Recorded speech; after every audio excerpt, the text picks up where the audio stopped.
If you know me, you know I do not stand for any injustice of any sort. I do not like any injustice of any sort. So I've been thinking about something, and I really felt it would be best for me to go live with my followers so we can actually talk about these things. So you guys can actually even also drop your comments. Recently there's something that happened.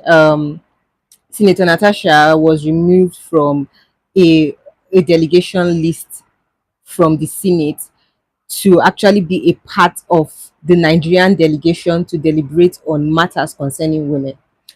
Let me explain. Now, in Nigeria, we have 109 senators. Only four out of these senators are women. That is to say that 97% of the people in the Senate are men. So now there is a global event that was supposed to happen in the UK, that's the United Kingdom. So this global event, if I'm not mistaken, is the 70th section of the United Nations Commission on the status of women, on the affairs of women. This event was meant to hold in the UK. So it is assumed that for a country like Nigeria, where women are already underrepresented in leadership, or they are already not even just underrepresented, they are severely underrepresented in leadership and in positions of power. Like the women that actually make it to the top positions, the women, the high profile women, of which we all know Senator Natasha is one of them, supposed to be a part of this deliberation. Because I mean, how can you be talking about situations concerning women and a woman is not part of it, or a woman is not the chairperson? It's just like saying you are holding a meeting concerning men and you try to make a woman the head of that meeting. Make it make sense, as I always say. Make it make sense. So here's how the thing went. They said first off, the Ministry of Women Affairs sent Senator Natasha an invite for this thing that is supposed to go on, this event that was supposed to go on in the UK. So when they sent her this invite, she was asked to submit a is it a photocopy, a photo page, yes, a photo page of her international passport, because we all know that international passport is one of the requirements for anybody to travel, for any international travel whatsoever. So according to Senator Natasha, she sent this photo page of her international passport like few hours after she got the message. First off, why would you send a message to someone regarding such few, is it few hours, and it's few hours to when, to the d date, or to the time she's supposed to send it, and then you expect her to just deliver just like that? Make it make sense. So she tried her best, delivered in few hours, but then they sent a message back to her saying she sent the photo page of her passport late, so she would no longer be part of the delegation. Now look at the plot twist. Now there was a meeting that was held by the women affairs in the Senate regarding this issue that happened. So this meeting that was being held was to talk about this situation that Senator Natasha is.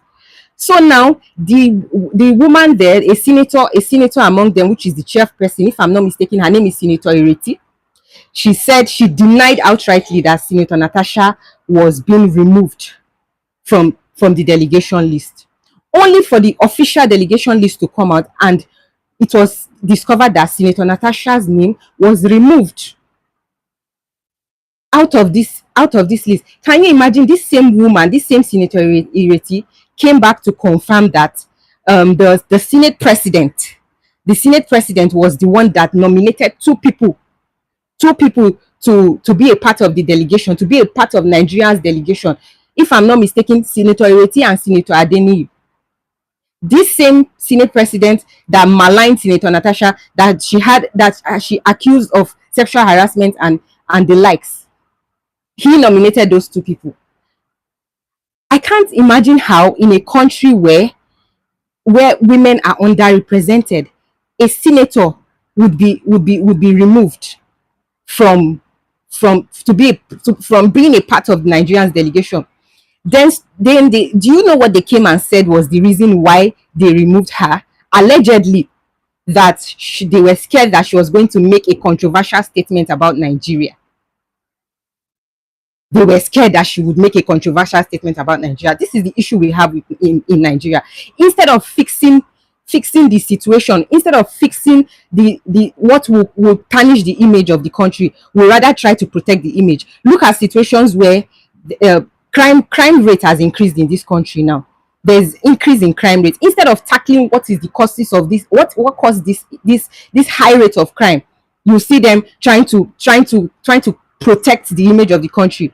So she should not go there. So if oppression is happening to a person, the person should not speak up. The person should dare not speak up, because speaking up is going to tarnish the image of the oppressor. In the United States or in the countries abroad, we have government actually pay people that are seeking for jobs. People, unemployed people, as long as they are seeking for jobs and they are unemployed, they have a particular percentage that is being paid to them as job seekers for being a job seeker. An unemployed person, they earn reduction in their tax. There's a reduction in their tax. Apart from reduction in their tax, they also earn housing benefit. They also earn maternity benefit. They also, all these things are provided to them. You, as a Nigerian citizen trying to go and study abroad, you have opportunities to get either fully funded scholarship or partly funded scholarship. Imagine a country like Nigeria where things are not working well. If rules, or if things are being put in place, or if rules are being put in place like this to make sure that people that are unemployed or people that are seeking for jobs get a certain percentage, get a certain amount of stipend. Yes, I even omitted that.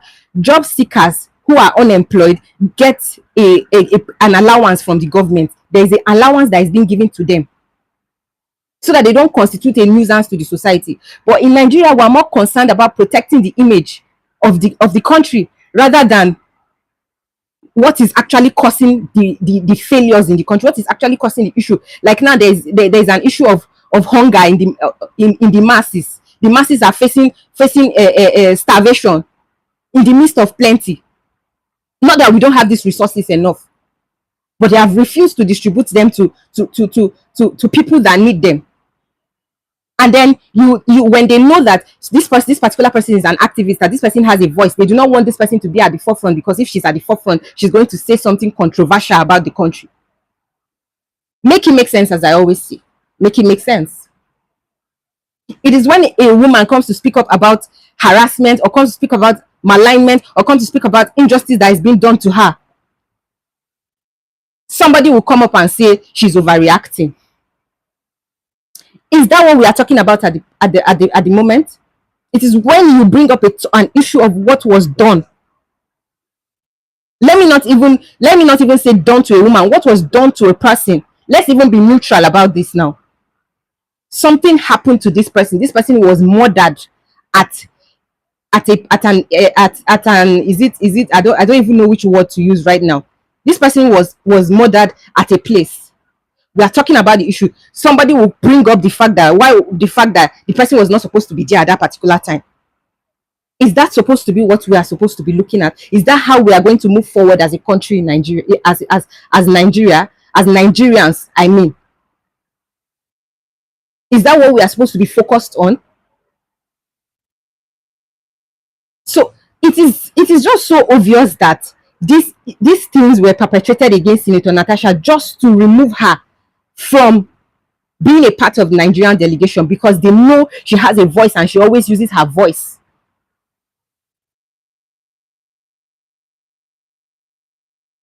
Make it make sense. Why does it always have to be like that in this country? Why do we always have to be like that? You asked this particular person to send a photo page of her international passport. She did send it to you. And then you came up with excuses that she sent it late.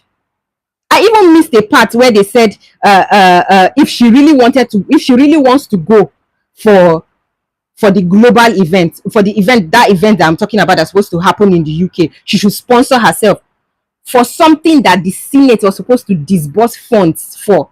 This travel was supposed to be covered. Their travels, their expenses, their transport, everything they were going to do at the UK there was supposed to be fully funded by the Senate.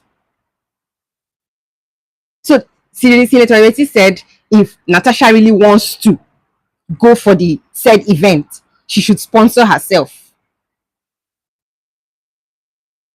Make it make sense, as I always say. Make it make sense.